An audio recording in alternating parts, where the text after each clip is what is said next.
외식을 경계하고 배격하라입니다. 외식을 경계하고 배격하라. 오늘 말씀 전체가 사실은요, 이 배경부터가 굉장히 무겁습니다. 쉽지 않은 배경에서 이렇게 출발을 했어요. 그래서 좀 풀어드리는 마음으로, 여러분들의 마음을 풀어드리는 마음으로 유명한 팝송의 한 구절을 들려드리면서 오늘 말씀을 시작을 해볼까 합니다. 자, Wise men say only fools rush in, but I can't help falling in love with you. Shall I stay? Would it be a sin if I can't help falling in love with you? 자, 이거 어디서 많이 들어본 노래 같지 않아요? 누가 불렀을까요? 자, 엘비스 프레슬리. 이 사람이 1961년도에 불러서 이게 전 세계적으로 대히트한 노래입니다. 제목이 Can't Help Falling in Love with You. 당신과 사랑에 빠지지 않을 수 없습니다. 이런 제목의 노래예요. 자, 엘비스 프레슬리 원래는 교회 성가대에서 주님의 은혜와 주님의 사랑에 듬뿍 빠져 있었던 건실한 청년이었어요. 하지만 어느 날 우연히 이제 엄마 생일을 축하하기 위해서 노래를 녹음하러 갔다가 레코드 회사 사장의 눈에 띄어가지고 가수 생활을 시작하게 돼요. 자, 처음에는 이제 그러지 않았는데 점점 청중들의 인기, 청중들이 나에게 열광하는 모습, 여기에 이제 도취가 됩니다. 그래서 이제 주님과의 사랑에 빠지는 게 아니고 사람들의 인기, 찰나적인 사랑에 빠지게 됐고 최후에는 약물 중독에 의한 사망이라고 하는 그런 비극적인 인생 마감하게 되죠. 여러분, 제가 엘비스 프레슬리를 이렇게 먼저 소개하는 이유가 있습니다. 여러분, 주님과 동행하고 주님과의 사랑에 빠져 있을 때 이게 우리 믿음의 인생에 있어서 가장 전성기라는 거예요. 여러분, 세상의 모든 것 말입니다. 세상의 모든 것 여러분 다시 한번 생각해 보시기 바랍니다. 돈 그대로 가만히 있던가요? 여러분, 젊음, 이쁜 거, 쭉쭉 빵빵한 거 이거 오래 가고 그대로 있던가요? 명예 그대로 있던가요? 건강 그대로 있던가요? 60, 70 되니까 어때요? 다 아프잖아 지금. 어떤 의미입니까? 다 풀의 꽃과 같아서 다 시들고 다 떨어진단 말이에요. 그런데 절대 변함이 없는 게 있습니다. 그게 바로 우리 주님의 사랑이란 말이에요.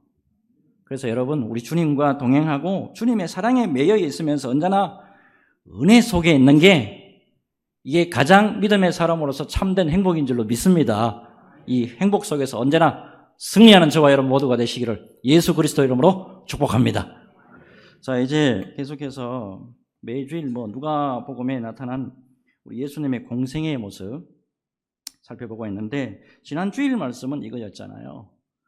예수님의 메시아됨에 있어서 진정한 표적, 사인, 세메이온, 이게 뭐냐 이거 말씀이었잖아요. 하나님의 능력이 그대로 나타나는 말씀 그 자체, 그 다음에 요나의 표적이잖아요. 요나의 표적, 예수님의 십자가의 죽음과 부활이 바로 예수님이 메시아됨의 진정한 표적이다. 요거 제가 강조해서 말씀을 드렸습니다. 그래서 예수님 말씀, 곧 하나님의 진리의 빛 가운데 거할 때만이 악한 세대를 벗어나서 등불 같은 영적으로 온전한 세대에 이룰 수가 있다 라는 것까지 우리가 말씀을 살펴볼 수가 있었습니다. 자, 이어서 오늘 이제 본문으로 들어가겠는데, 오늘 본문에 있어서 가장 큰 주제는 뭐냐면 외식입니다. 외식. 여러분, 특별히 하나님의 온전한 진리에서 벗어나서 외식, 이 위선에 이르게 되면은 얼마나 강력한 주님의 심판의 말씀이 내려질 수밖에 없느냐. 오늘 그 말씀이에요. 참고적으로 외식할 때 한자로 이거 식자가 무슨 식자냐면 꾸민다라는 뜻이에요. 꾸밀 식자예요. 겉으로 꾸미는 거예요. 예수를 믿는단 말이에요. 예수는 믿는데 겉으로 꾸민단 말이에요. 헬라 원어로 보면은 휘포크리시스라고 합니다. 휘포크리시스. 이게 어디서 나왔나? 연극 배우 있잖아요. 연극 배우의 그 말에서 유래가 됐습니다. 소위 말해서 겉과 속이 다른 그런 의미예요. 특별히 여러분 신앙적으로 외식에 이르게 되면은 위선과 형식주의에 흐르게 되고, 문제는 이게 오늘 말씀처럼 주님의 강력한 저주의 대상에 이를 수 있다라고 하는 것이 이게 더 큰 문제입니다. 오늘 분위기가 어떻게 시작되는가 오늘 잘 보십시오. 37절하고 38절부터 일단 볼게요. 자, 예수께서 말씀하실 때에 한 바리새인이 자기와 함께 점심 잡수시기를 청함으로 들어가 앉으셨더니 잡수시기 전에 손 씻지 아니하심을 그 바리새인이 보고 이상히 여기는지라. 자, 한 바리새인입니다. 예수님을 선한 의도로 점심 식사에 초대를 했어요. 자, 근데 바리새인이 예수님이 식사하시기 전에 손을 씻지 않는 걸 요걸 딱 봐요. 그리고 머릿속으로 바로 뭐를 딱 떠오르냐 하면 정결법. 예수님은 메시아라 그랬는데, 예수님이 랍비라 그랬는데, 훌륭한 말씀 잘 가르치는 분이라고 그랬는데, 정결법, 율법을 어기네 라고 이 사람이 판단하게 됩니다. 식사하시기 전에, 밥 먹기 전에 손 씻는 거, 이거 뭐가 관련이 있습니까? 이거 손 잘 씻으면 뭐 거룩하게 됩니까? 손 잘 씻고 뭐 이렇게 하면은 뭐 하나님의 은혜가 확 더 임해요? 위생법이잖아요. 위생 때문에 손 씻고 식사하는 거잖아요. 근데 바리새인들은 이를 하나의 율법적인 균으로 딱 만들어 가지고 이렇게 안 하면 하나님의 백성들의 모습이 아닙니다 라고까지 규정했다 이 말이에요. 이게. 자, 이에 대해서 이제 바리새인의 외식을 직접적으로 이제 지적하시게 되는데, 갑자기 예수님이 분노하십니다. 갑자기 여러분 분위기가 험악해집니다. 지금 예수님이 점심 식사에 초대돼 가지고 즐겁게 지금 식사하고 이래야 되잖아요. 유대인들은 점심 이렇게 식사를 할 때 옆으로 이렇게 비스듬히 누워서 식사를 한단 말이에요. 우리하고 달라요. 굉장히 기분 좋게 지금 식사를 해야 되는데 갑자기 예수님이 분노하십니다. 39절부터 볼게요. 뉘앙스를 잘 보십시오. 주께서 이르시되 너희 바리새인들은 지금 잔과 대접에 겉은 깨끗이 하나 너희 속에는 탐욕과 악독이 가득하도다. 지금 점심시간입니다. 그런데 예수님이 갑자기 지금 손 씻는 거 그거 보고 판단하시는 걸 딱 보시고는, 바리새인들 너희들 잔과 대접에 겉만 깨끗이 하듯이 율법의 사소한 규정들을 지키는 것을 통해서 겉사람만 정결하게 할 뿐 아니라 정작 속사람은 탐욕과 악독으로 가득 차 있네. 지금 분위기가 어떤 분위기인지 아시겠죠? 예수님의 말씀은 일단은 이거예요. 겉과 속 다 깨끗해야지 겉만 지금 손 씻고 이렇게 하면 되냐? 라고 하는 말씀입니다. 자, 이어서 이제 예수님이 본격적으로 6개의 저주, 화 있을진저, 오늘 많이 나오죠? 자, 이 저주의 말씀으로 강하게 책망으로 들어갑니다. 갑자기 지금 예수님이 식사 초대에 지금 받으셔가지고 왜 갑자기 이렇게 화를 내시고 왜 이렇게 분을 내시는 걸까요? 여러분, 이 외식이라는 거 있잖아요. 지금 바리새인들하고 율법 교사들이 외식하는 거 이거 있잖아요. 이게 결국에는 하나님의 말씀의 본질을 놓쳐버리게 되는 거고, 자기만 지금 하나님 앞에 온전하게 서지 못할 뿐만 아니라 다른 사람도 들어가지 못하도록 만들어버리는 결과가 되기 때문이었다라는 이야기입니다. 마태복음에 같은 경우 23장 보면 7개 화가 나옵니다. 누가복음에는 6개만 나와요. 자, 일단 차례대로 볼 텐데, 자, 첫 번째 화입니다. 42절 우리 같이 한번 읽겠습니다. 같이 읽습니다. 시작.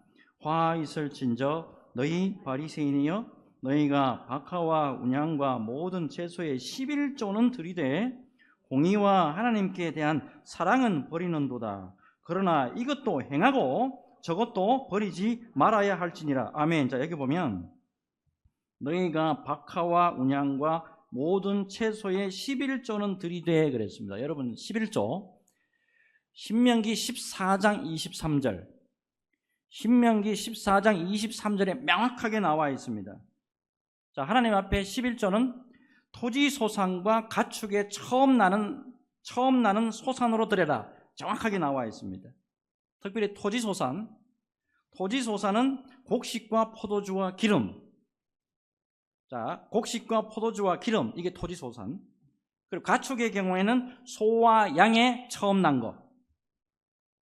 그것만 드리면 돼요. 근데 박하와 운양 나오죠. 박하와 운양, 요거 향기를 내는 풀을 말합니다. 허브 이런 거 있잖아요. 이 바리새인들은 이것들까지 다 11조 떼가지고 하나님께 바치는 열심을 부렸다 이 말입니다. 토지 소산하고 가축만 드리면 되는데 오버한 거예요. 자, 근데 예수님은 이런 바리새인들의 열심을 비판하는 게 아닌데, 자, 11조를 하나님께 대한 헌신과 신앙의 고백으로서 드리는 예물이 아니고 강제 규정으로 딱 고착시켜가지고 이런 세세한 규정을 철두철미하게 지키기는 했지만은 진짜 중요한 거는 뭐냐면 공의와 하나님의 사랑에 대해서는 너희들 버렸다 이 말입니다. 여기서 사회적인 공의가 사회적인 공의를 말하고 정의를 말하고요. 사랑은 하나님에 대한 사랑과 이웃에 대한 사랑을 의미합니다. 마지막 말씀 다시 한번 보세요. 그러나 이것도 행하고 이것도 행하고 저것도 버리지 말아야 할지니라. 둘 다 말씀하시고 있단 말이에요. 당시에 바리새인들과 율법 교사들 보면요, 제물에 11조 드리는 거는 정확하게 드리는 거, 이거는 잘 돼 있어요. 근데 문제는 이거예요. 11조를 드리는 가운데 거지 나사로가 있습니다. 거지 나사로가 몸에 병들고 못 먹고 막 이래가지고 상에서 떨어지는 부스러기라도 바라보고 있는데 그거는 쳐다보지도 않아.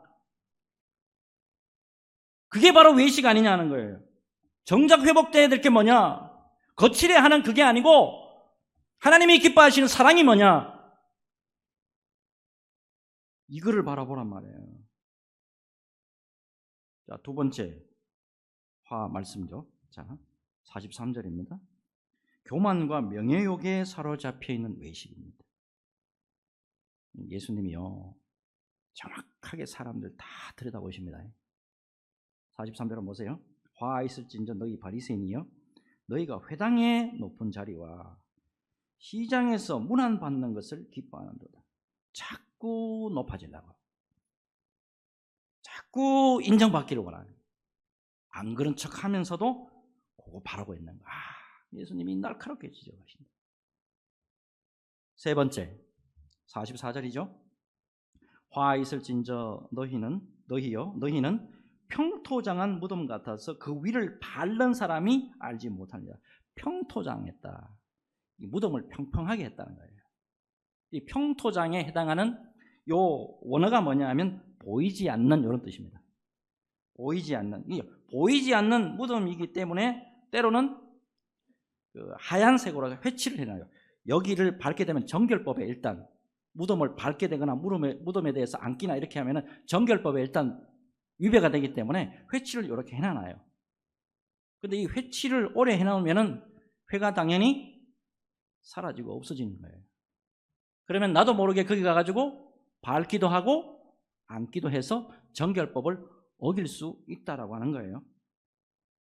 사람을 부지중에 부정케 만드는 평토장한 무덤 같은 존재가 바로 너희들이야 라고 하는 지적입니다. 무덤 안에 평토장 해놔놨기 때문에 겉으로 보면은 멀쩡한 것 같아요. 겉으로 보면은 번들이해. 근데 속에는 시체가 썩고, 속에는 구더기가 부글부글하고, 그렇게 부정하게 만드는 존재가 바로 너희 바리새인이야라는 겁니다. 자, 일단 점심 약속했는데 점심 맛이 나겠어요, 안 나겠어요? 예수님이 가만히 보면 이게 이제 앞뒤 흐름을 보면 숟가락을 딱 드시려고 하다가, 물론 뭐 우리하고 숟가락하고 드시고 그런 건 아닌데, 숟가락 딱 들려고 하시다가 숟가락 탁 내려놓으신 것 같아요. 밥맛이 딱 떨어져 버립니다. 자, 여기까지 바리새인들을 향해서 엄청난 저주의 말씀을 퍼붓는데, 자, 무슨 말씀까지 하시는 거예요? 화 있을진저 저주받을 자들아, 너희 바리새인들이 바로 저주받을 자들이다. 여러분, 무엇보다도 오늘 말씀에서 우리가 잊지 말아야 될 게 있습니다. 하나님은 우리의 겉모양만 아시는 분이 아니에요. 우리 겉모양만 아시는 분이 아니고 속에 있는 것을, 모든 것을 다 아시는 분이라는 사실이에요. 예레미야 1장 5절을 보세요. 예레미야 1장 5절 보면, 내가 너를 모태에 짓기 전에 너를 알았고, 모태에 네가 짓기 전에 내가 너를 알았고, 네가 뱃속에서 나오기 전에 너를 내가 성별했다. 그 다음에 마태복음 10장 30절에 뭐라 그러놨습니까? 너희에게 머리털까지 다 세신 바 되서, 오늘 아침에 샤워하고 나오실 때 머리카락 빠진 것까지 다 세신대요. 자, 더 나아가서 예레미야 17장 9절 10절입니다. 예레미야 17장 9절 10절 우리 같이 읽겠습니다. 어느 정도까지 우리 하나님이 들여다보고 계시냐. 같이 보겠습니다. 시작. 만물보다 거짓되고 심히 부패한 것은 마음이라. 누가 능히 이를 알리오마는 나 여호와는 심장을 살피며 폐부를 시험하고 각각 그의 행위와 그의 행실대로 보응하나니. 아멘. 우리의 겉과 생각, 본심, 진심, 요거까지 다 아시고 보응, 심판까지 하시는 분이 우리 하나님이라는 사실이에요. 그렇기 때문에 코람되어 항상 하나님 앞에, 항상 하나님의 불꽃 같은 하나님 앞에 우리가 서 있다. 교회 안에서뿐만 아니라 교회 밖에서도 이거 놓치면 안 됩니다. 이분이 누구신지 아신지 모르겠어요. 명지대학 교수님으로 계셨고, 우리 총신대학교 신학대학원 교수님으로도 계셨고, 김영삼 장로님이 대통령으로 재직하실 당시에 충현교회 담임 목사님으로 계셨던 분입니다. 신성종 목사님이에요. 소위 학자로서 보수주의 끝판왕으로 불리는 분이에요. 보수 무슨 보수 있잖아요. 끝판왕이에요. 그런데 이런 분이 여러분 천국과 지옥을 잘 경험할 수 있을까요? 뭐 말씀 이것만 하는 분 아닙니까? 그런데 이런 분이 천국과 지옥을 경험을 잘 할 수 있을까요? 영적으로? 여러분, 이분이 목회에 어려움을 당합니다. 큰 어려움을 당해가지고 기도에 전념했는데, 놀랍게도 8일 동안에 환상으로 천국과 지옥을 경험하고 책까지 집필합니다. 이번 책이 나와 있어요. 내가 본 천국과 지옥 나와 있어요. 자, 이 책 속에 이렇게 글이 쓰여져 있더라고요. 저 사람은 지옥에 있을 거라고 생각했던 사람인데, 내가 봤을 때 저 사람은 틀림없이 지옥에 있을 거라고 생각했던 그 얼굴이 천국에서 보였다. 반대로 어떤 사람은 반드시 천국에 있을 거라고 생각했는데, 저 사람은 틀림없이 천국에 있을 거야 라고 생각했는데, 막상 웬걸 그 사람이 지옥에 있는 것을 보고 너무너무 놀란 거예요.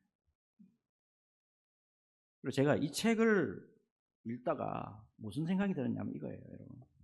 하나님 앞에 섰을 때 하나님 앞에 섰을 때 내 인생의 모든 부분이 적나라하게 그대로 드러난다. 내가 숨기고 싶은 거, 내가 숨기고 싶은 거, 내가 절대 드러내고 싶지 않았던 모든 것이 하나님 앞에 섰을 때는 다 드러난다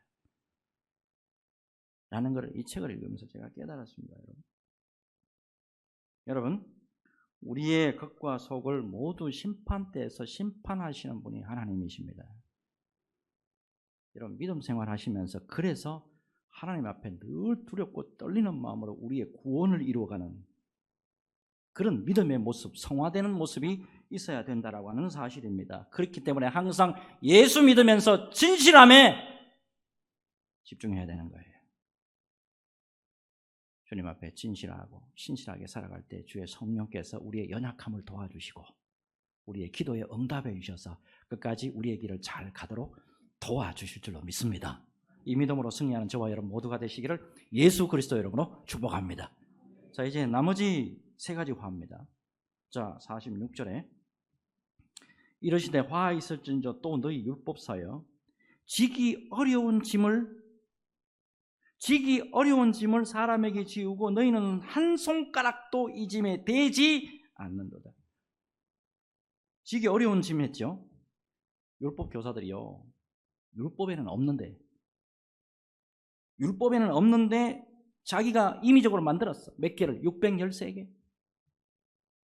요거 지켜야 된대. 하나님의 언약 백성이라고 한다면 요거 지켜야 된대. 그래야 구원받는데 613개. 근데 이런 인간들 있잖아요. 법은 지가 만들어 놓고 지는 한 손가락도 이 짐에 대지 않는도다. 예수님의 말씀 한번 보세요. 얼마나 날카로운. 자, 이게 52절로 연결됩니다. 이게 저조예요. 52절 보면 화 있을진저 너희 율법 교사여 너희가 지식의 열쇠를 가져가가지고 지식의 열쇠를 가져가서 너희도 들어가지 않고 또 들어가고자 하는 자도 막았느니라 하시니라. 천국 지식 열쇠를 지들이 가지고 있으면서 딴 사람 못 들어가게 하고, 특별히 예수님, 참된 진리로 오신 예수님을 배척하면서 천국으로 들어가는 문을 막아버리는 장본인이 누구냐 하면 바로 너야! 라고 하는 거예요. 마지막 저주 말씀이 47절이에요. 화 있을진저 너희는 선지자들의 무덤을 만드는도다. 그들을 죽인 자도 너희 조상이로다. 이 말씀 이해를 하시려면 좀 설명이 필요합니다. 유대인들의 조상이요, 유대인들의 조상이 우리 구약 성경 읽어보면 어때요? 바른말하고 하나님 말씀 그대로 가감없이 전달하고, 그렇게 하니까 찔리고 이러니까 어때요? 아멘하고 안 받아들였죠. 선지자들 막 죽였단 말이에요. 그런데 그 후손들은요, 선지자들의 무덤을 단장하고 화려하게 다 꾸며놨습니다. 그게 표적이 뭐냐면 우리는 선지자들을 존경합니다. 이 표현이에요. 지금도 예루살렘 가보세요. 선지자들 무덤하고 의인들의 무덤 해가지고 기가 막히게 막 꽃도 꽂아놓고 막 휘황찬란하게 만들어놨어요. 자, 이 사람들이요, 선지자들의 무덤을 화려하게 꾸미고 자기 자신들의 조상과는 달리 우리는 선지자들을 존경하고요, 그 사람들의 유산을 물려받았기 때문에 우리는 그렇게 살려고 합니다 라고 말까지는 해. 그런데 선지자였던 세례 요한 지들이 죽이고, 가장 선지자 중에 선지자인 예수님조차도 죽이려 하잖아라는 거예요. 49절 보세요. 예수님이 정확하게 예언하십니다. 그러므로 하나님의 지혜가 일렀을 때 내가 선지자와 사도들을 그들에게 보내리니 그 중에서 더러는 죽이며 또 박해하리라 하였느니라. 박해 정도가 아니죠. 베드로도 죽이고 스데반도 죽여버리고 야고보도 죽여버리고 예수님조차도 십자가에 못 박아 있으면 죽여버립니다. 이 사람들의 결국이 어떻게 될까요? 자, 50절에서 51절입니다. 창세 이후로 흘린 모든 선지자의 피를 이 세대가 담당하되 곧 아벨의 피로부터 제단과 성전 사이에서 죽임을 당한 사가랴의 피까지 하리라. 내가 너희에게 이르노니 과연 이 세대가 담당하리라. 51절에 아벨의 피 나오죠. 창세기 4장 8절을 보면 구약에서 최초의 순교자가 나오죠. 아벨 아닙니까? 요 아벨에서부터 시작해서 사가랴의 피 그랬어요. 구약 성경의 맨 마지막 순교자가 누구냐면 스가랴라는 사람입니다. 이 사람을 사가랴로 지금 표현을 하고 있어요. 스가랴, 이스라엘 백성들의 우상 숭배를 감시하다가 안 된다라고 외치다가 돌에 맞아서 죽었습니다. 결국에 이 말씀 지금 하신 이유는 뭐냐면 이런 모든 의로운 자들의 흘린 피의 대가를 너희 유대인들 다 뒤집어 쓸 거야. 니들이 다 담당할 거야. 외식 계속해봐라. 위선 계속해봐라. 너희들이 다 뒤집어 쓸 거야. 무서운 말씀이에요. 실제로 여러분 이게 예수님 돌아가시고 난 다음에 40년 후입니다. AD 70년에 예루살렘이 완벽하게 멸망당했습니다. 로마 티투스 장군에 의해서 유대인 학살됐고 여러분 많이 들어보셨을 거예요. 성전이 그때 완전히 파괴됐습니다. 하나님의 성전이 완전히 파괴됐고 지금까지 복원 안 돼요. 안 돼요. 그 당시에 예루살렘에서만 죽은 사람이 110만 명입니다. 우리 수원 인구가 100만 명 좀 넘어가죠. 이 수원 인구 다 죽은 거예요. 9만 7천 명이 포로로 잡혀갔습니다. 그 안에 또 다른 이야기 보면 굶주리고 이러니까 자식들 삶아먹은 이야기도 나오고 항전하다가 도저히 안 되니까 자살 전부 다 합니다. 여러분 지금까지 가만히 말씀의 흐름을 보면 지금 무슨 일 때문에 어떤 일을 하면 이런 일이 벌어진다는 겁니까? 외식이에요. 외식. 이게 엄청나게 주님이 지금 점심 식사하시다가도 숟가락 딱 내려놓고 분노하시고 화 있을진저 라고까지 하는 말씀이 이 외식이에요. 외식. 나다니엘 호손이라고 하는 작가가 1850년, 이게 참 오래된 소설이더라고. 1850년에 주홍글씨라고 하는 유명한 소설을 썼습니다. 이 소설의 주인공이 누구냐면 미모의 여인 헤스터 프린이라는 사람이에요. 헤스터 프린. 자, 이 여자가 아버지의 강요로 말미암아서 돈도 많고 나이도 많은 의사 칠링월드라고 하는 남자와 결혼하게 됩니다. 근데 이 남편이 이제 권유를 하는데 먼저 미국에 좀 건너가 있으라고. 영국에서 있었던 일인데 영국에서 미국에 좀 건너가서 좀 있으라 그래가지고 미국 보스턴에 가서 작은 마을에 정착을 합니다. 근데 곧 뒤따라오겠다라고 하는 남편이 세월이 흘러도 오지 않나요? 그래 헤스터는 무슨 생각을 했냐면 남편이 죽은 모양이다. 나이가 많았기 때문에. 그러다가 마을의 목사예요. 기가 막히죠. 마을의 목사인 아서 딤스데일이라고 하는 목사하고 간음을 하게 됩니다. 그리고 딸 펄이라고 하는 딸을 낳아요. 자, 조그만 동네입니다. 남편 없이 여자가 아이를 낳았다 소문이 금세 퍼지게 되고 헤스터가 간음한 것이라고 판단한 동네 주민들이 이 여자를 감금하고 엄격한 재판까지 합니다. 놀라운 거는 헤스터가요 끝까지 입을 다물어요. 간음한 남자가 누구야? 저 딸의 아버지가 누구야? 네, 끝까지 대답 안 합니다. 자, 7년이 지납니다. 자, 특별히 이 7년 그 전에 그 재판의 결과가 어떻게 되냐면 헤스터가 이제 딸을 앓고요. 딸을 앓고 3시간 동안에 교수대 위에서 만인의 구경거리가 된 뒤에 주홍색 빨간 글씨로 A자를 가슴에 달고 다니라고 판결을 내립니다. A, 간음이라고 하는 영어죠. adultery, 요 머리 끝자 요거 A 여기에 빨간 글씨로 써가지고 나는 가늠한 여자입니다. 온 동네방네 그렇게 보여주면서 살아가라 라고 하는 판결을 내립니다. 기가 막히죠. 자, 그럼에도 불구하고 헤스터 A자 달고 딸하고 그렇게 살아요. 자, 7년이 지납니다.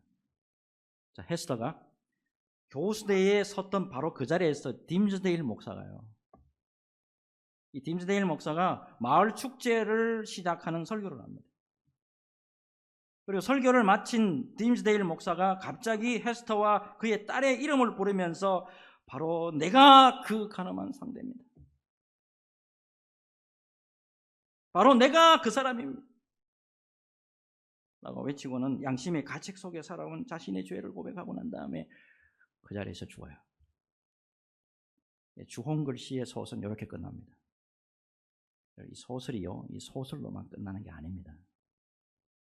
여러분, 이 소설의 배경이 언제냐면 19세기입니다.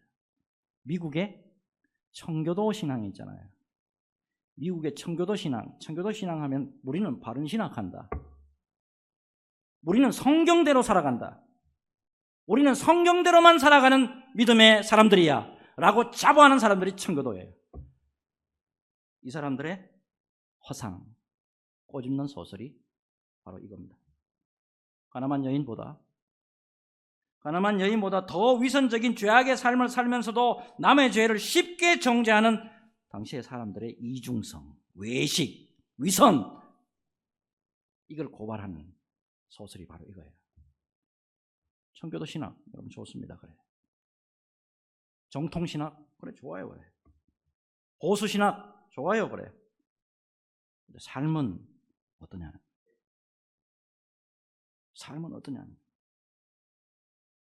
여러분 사진 하나 잘 봐주세요.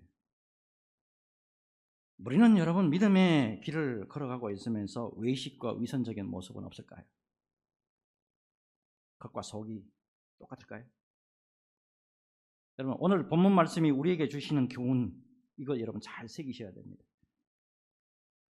하나님 앞에서 외식하면 안 됩니다.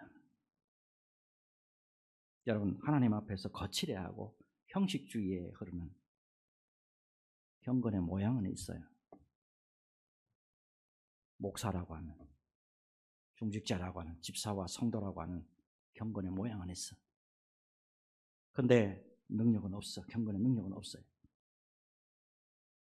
여러분 어느 신학자가 이런 말을 했어요. 어느 누구라도 하나님의 불꽃 같은 눈앞에서 벗어날 수 없다. 아무리 깊고 은밀한 곳에 가더라도 그곳에 하나님이 계셨다.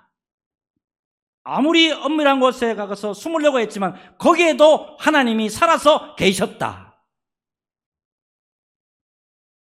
여러분 언제나 하나님 앞에 진실한 믿음의 모습으로 사셔야 됩니다. 우리는 언젠가 주님 앞에 1대1로 서야 됩니다. 과연 주님 앞에 우리가 1대1로 섰을 때 외식한 자와 위선자가 어떠한 심판을 받을 건지 깊이 새기시고 언제나 주님 앞에 진실과 신실함으로 살아가는 저와 여러분들이 되어야 될 줄로 믿습니다. 특별히 오늘 기도하는 가운데 주님 이러한 모습으로 살아갈 수 있도록 능력을 허락해 주옵소서. 우리가 겉으로 어떻게 보면 당당하게 살아가고 힘있게 살아가고 능력 있게 살아가기를 원하지만 언제나 깨어지기 쉬운 것이고 언제나 넘어지는 모습이 비일비재한 것이 우리의 신앙의 진정한 모습입니다. 하나님 능력을 허락하여 주옵소서. 성령의 능력을 허락하여 주옵소서. 기도하면서 승리의 자리에 서는 저와 여러분 모두가 되시기를 예수 그리스도 이름으로 축복합니다. 우리 같이 한번 기도할게요.